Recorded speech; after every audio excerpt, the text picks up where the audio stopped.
Today I'm going to be talking about something near and dear to my heart, and that is life. And it is the valuing of life from the womb all the way to the tomb.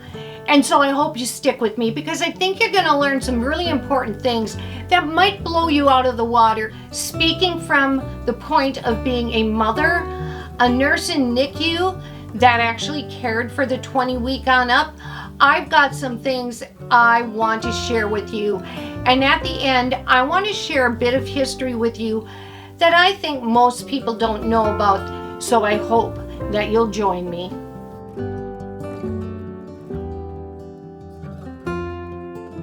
So what am I going to say about this that hasn't been said before already about the proponents pro-life and pro-abortion and pro-choice? I'm going to tell you a little bit about my background because I think it matters as a nurse and having been in some of the situations I've had and some of the things I know. Okay, so number one, I'm going to begin with the fact that I was a nurse in neonatal intensive care for 3 years back in the mid-80s. Here's the thing, people. There is a picture that's trending apparently on the internet about with a 20-week baby. Okay, a picture of a 20-week gestation baby. So just 20 weeks within the womb. If you can't find it there, I'm sure that you could search and find pictures of babies at that age. I want you to know that's the age of the babies I took care of in NICU. They were so tiny. In fact, we had an established a kind of like a womb situation in the NICU that involved heating lamps, saran wrap to establish the womb. You couldn't touch the baby. You couldn't. And anyway, we wanted to mimic the womb of the mother to help those babies to grow. And then with each step, with each stage as they grew all the way to when we allowed them to leave at 5 pounds and making sure that they accomplished what they needed to, we were there to care for these little ones, to help these families be able to have their little ones go home with them. Did all of them make it? No, but we sure tried, and we knew the value of life. Let me tell you, at 20 weeks, those little babies were humans. And let me tell you something else. Not only were they humans at 20 weeks, they were humans the very moment that they were conceived. Because here's the thing, old people look different from babies. Grown-ups look different from little children in different ways. This is just the very beginnings of a human, but it has its own DNA. They have their own sex. They'll have their own characteristics. They are indeed a human separate from their mother. It always bothered me and angered me that people would refer to fetuses as blobs of tissue. You know what that was meant? To just make it like it's not a baby. It was to lessen people's impacts of what they were doing or what they were thinking about it as. It's always been an individual. It's always been a person. It's always been somebody. And the most vulnerable of babies, the most vulnerable of humans on earth that need protection. So let's establish that point first. These babies that are unborn, that are in the womb, they're not blobs of tissue. They're not, they can be fetuses, but I even refuse that term because it somehow distances this baby from being an unborn baby, from being an individual with it that will have individual gifts, that has individual DNA and is separate from his mother, but living with her as the protector, the provider. Remember that, because I'm going to tell you something that is, maybe it's going to throw you, shock you at the end, and I hope it does, because sometimes I believe that we have become so naturalized, or whatever they say that term is, where it just seems normalized, maybe that's what it is, to having abortions, that it's like, oh, it's just another way of birth control. Oh, it's just because this and that. So now let's move on to my second thing and second reason of why I am pro-life and unashamed of it. I worked in a clinic in New Jersey back in the mid to late 80s, and it was a women's care center. We did not do abortions. What we did was GYN for both adults and teenagers. I was on the adult team. There were 4 nurses on the adult team, 4 nurses for the teens. Here's the interesting thing. We allowed them. They could have their own style of life, right? You want to go out and have sex? That's the way you do it. You can do that. I'm not going to make your choices for you. But here's the thing. You need to think about what you're doing. And if you're not ready for a baby, you need to use birth control. In fact, they were not only given free exams, free care, they were given free birth control. We instructed them on the use and gave it to them. What happened? Well, they didn't use it the way they were supposed to. They became irresponsible. And so they showed up pregnant. And many had the babies. Many went elsewhere for abortions. Here's a time I want you to think about. I was with a patient that was going to be assigned to me for her pregnancy. She told me, Betsy, I feel like a cat. I'm 26 years old. This is my 13th pregnancy. It is my 3rd pregnancy for this year. I already had 2 abortions, and I don't want to abort this child. And I said, well, why did you have so many pregnancies? Basically, they didn't use, and she didn't use, the birth control. They wouldn't use their pills right. All these different things. So here we are. This is it. This is the lifestyle. It's a lifestyle choice. It's a choice of irresponsibility for the most part. Because here's another thing. Most states don't really keep the best records for abortions as far as for the reasons why. But there is a state, and I believe it was Florida, it might have been another one. I was listening and reading about it, and this was quite some length of time ago. But I remember them saying, because you always hear, well, what about incest? What about rape? And it's like, are you kidding me? It's very few. Anyway, these particular states had the numbers, and it was very minuscule as to who is getting abortions for rape or incest. It was mostly elective abortions because the baby came at an inconvenient time, or whoops, I forgot my birth control, or a variety of things. Fourthly, before I go on, I want to tell you, I don't hate people that have had abortions. I don't hate the practitioners. I hate the practice.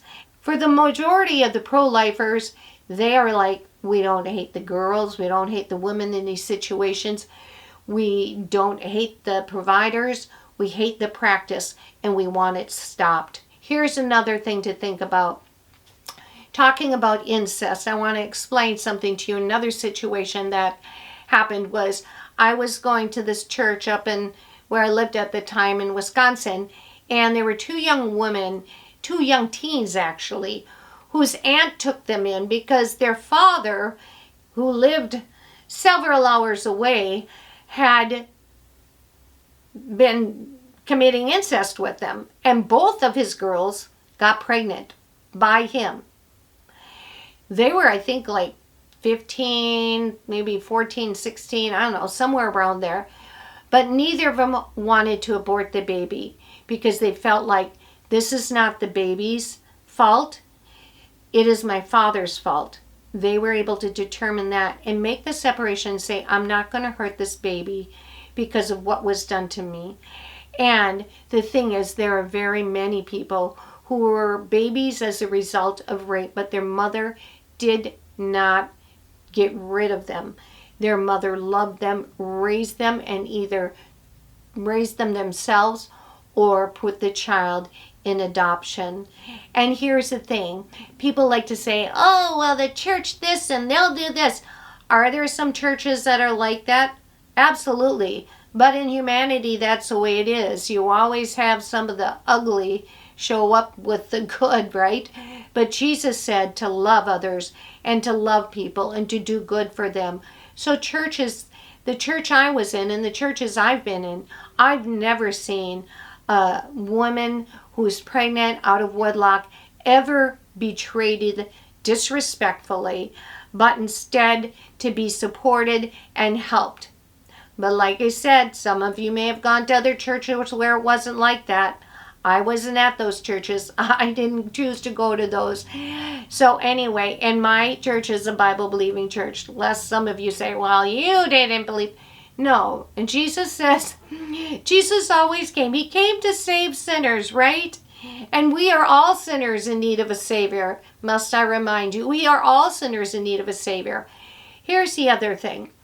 When I was in high school, that was back in the mid-70s, that's when the Roe versus Wade were coming, and that's when they would try to scare us by telling us these stories about women and girls that had self-aborted with a coat hanger, or somebody did the tragic, horrible stories.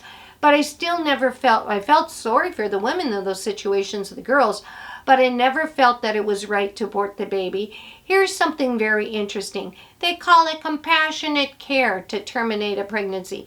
No, compassionate care is when you think about both the individuals, the mother and the infant that's growing inside of her. You know, there's always been people who have wanted to adopt babies. There's always been people with problems with fertility, waiting for a baby, wanting to have a baby, and many that would like to adopt. But the costs are high. So why didn't they back in the 70s, instead of promoting abortion, why didn't they help support the women more and make it easier to adopt, at the same time as making sure that you're vetting couples appropriately or people appropriately in order to give the child the best home? Very interesting. Another thing for those of you that perhaps haven't seen movies and like, well, that's not the way it is and this should be that. Watch the movie Unplanned. Unplanned. Watch it once and then watch it again and really think about it, because it's a true story based on a woman and what she did. I'm telling you, I was already pro-life, but it just was like, whoa, even more so, including because she had an abortion the regular way and she had one with the pill. And they do not tell you about some of the complications with the pill. Here's the thing, people. It is a sick society and a sick country, a despotic country that takes and ends the lives of their youngest, most vulnerable people. People who haven't even had a chance to grow outside the mother's womb. Here's the shocking thing that I want to tell you. Let's compare this to, well, maybe a woman who's in a man's protective embrace and he takes care of her and he loves her, but suddenly one day he's like, get away from me. Oh, I don't want you anymore. And he starts pushing her away and doing what women do and doing what they do to babies and abortions, because you're just not convenient for me anymore, and you came into my life at a wrong time and it changed my mind all about you. What would women think if somebody did that to them? All right? Think about that. Also, for those of you that need to do some research, go back and find out who Margaret Sanger is, and know that Hillary Clinton calls her one of her heroes. Margaret Sanger is the woman behind Planned Parenthood. She's also the woman responsible for the Negro Project that wanted to terminate the lives of black babies and of people that had mental health problems. And guess what? Guess who loved her and loved her books? Hitler and the Nazis. They loved Margaret Sanger. And again, find out about Kate Millett and her group of women who in 1969 met at a table to destroy how they could destroy the culture, establish Marxism, a sexual revolution, by destroying the family, destroying patriarchy, destroying our men, destroying our marriages. Through what? prostitution, abortion, homosexuality, and the like. Oh yeah, do your research. I've had it with feminists and feminists that promote the death of our tiniest of babies. Give me womanhood. Give me a true woman who knows her place and is good at what she does, who's not afraid of men, so she doesn't tear down men, and that she loves babies and children, understanding that's where we're all from.